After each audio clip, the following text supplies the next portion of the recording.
The breathing tube made it impossible to scream, which might have been a mercy. If I had been able to speak at that moment, watching my parents gather their coats and quietly prepare to leave me alone. After emergency surgery, I might have said something I could never take back. Instead, I blinked slowly when my father patted my arm and told me to be a good sister. A good sister. While my body was still trying to remember how to function again after an emergency resection, the monitors beside my bed traced the unstable rhythm of my vital signs. While pain pulsed through my abdomen, I was terrified, exhausted, and unable to even ask for water. Tyler's team made the playoffs, my mother explained gently, as if that somehow justified everything. As if those words made perfect sense. This could be his chance at a scholarship, she added. Did I understand? Yes, I had understood my entire life. For as long as I could remember, Tyler's games came first. Tyler's grades mattered most. Tyler's dreams filled every room in our house. My needs were background noise. My appendix had ruptured during my shift at the veterinary clinic. I drove myself to the emergency room while trying not to pass out from the pain. I called my parents from the waiting area. They arrived just in time to sign the consent forms before I was rushed into surgery. And now they were leaving. Leaving for a high school football game. Nurse Maria found me an hour later, silent tears sliding down my face, my throat burning from the breathing tube and my nose painfully congested. She checked my monitors, adjusted the IV line, then paused. "Where's your family, sweetheart?" I pointed weakly at my throat, then mimed writing. She quickly brought a clipboard and pen. "Brother's game," I wrote slowly. Her face shifted through several expressions before settling into careful professionalism. "Will someone come back later?" I shrugged. Then I wrote, "Depends if they win." She didn't laugh. Instead, she pulled a chair beside my bed. "My shift ends in several hours," she said softly. "I'll stay with you until then."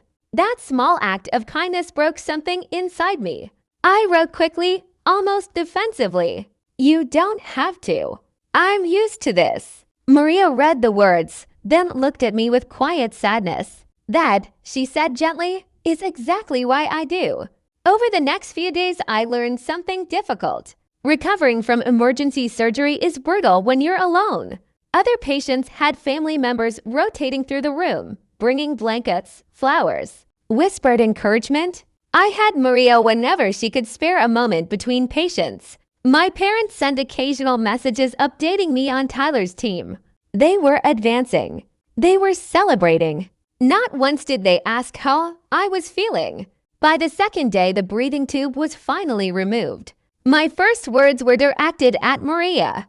"I need to call someone." "Family?" she asked. "No," I said quietly. "A lawyer." She didn't ask questions. She simply handed me my phone and gave me privacy. My first call was to my boss, Dr. Patricia Hendricks. She answered immediately. "Skylar, we were worried sick. Are you okay?" "Barely," I admitted. My voice was hoarse and weak. "But I need to ask you something." "Anything." "That partnership position in Seattle, the one at the clinic." There was a pause. "I thought you wanted to stay close to your family," she said carefully. "Things change," I replied. Another silence. Then she said, "The position is still yours if you want it." "I do."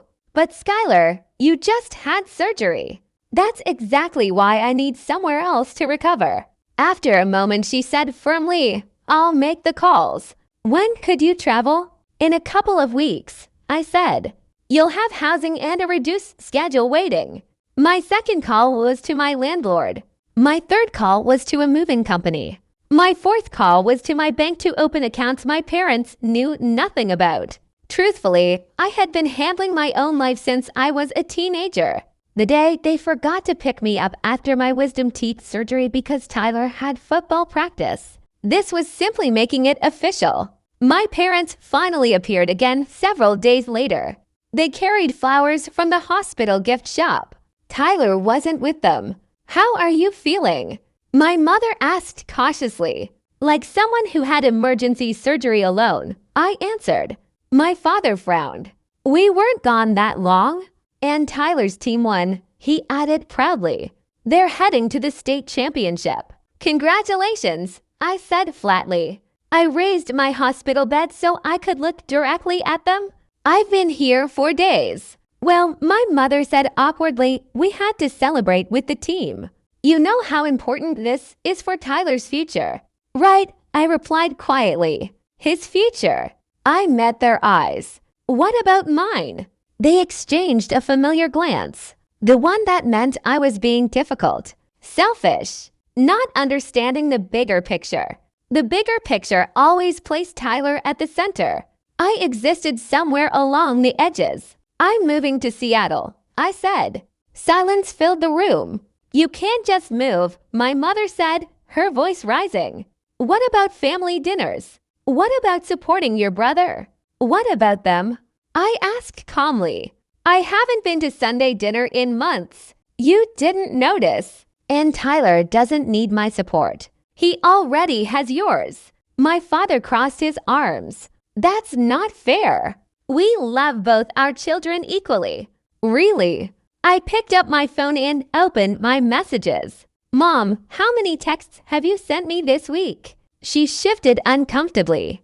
None. Do you know how many you sent Tyler's coach? I turned the phone toward her. 17. That's different, she said quickly. Dad, I continued, what exactly is my job? He blinked. You work with animals. Doing what? Silence. I'm a veterinary surgical assistant, I said quietly. I help save lives every day. But you've never asked about it. Never visited the clinic. Never shown interest. Except when you needed free flea medication for Tyler's dog. You're being dramatic, my mother said. No, I replied. This is your daughter speaking. The one who drove herself to the hospital with a ruptured appendix. Because she knew you wouldn't leave Tyler's practice. The one who spent days alone after surgery because a football game mattered more.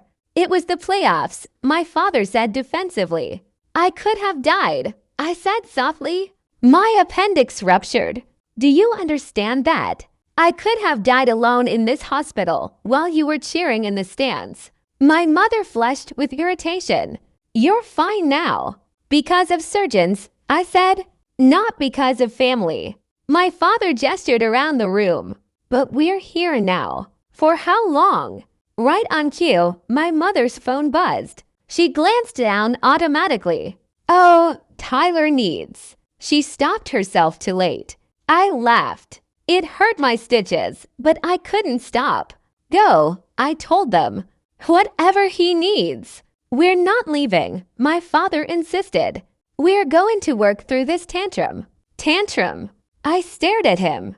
I'm an adult with a degree, a career, and a life you know nothing about. This isn't a tantrum. It's goodbye.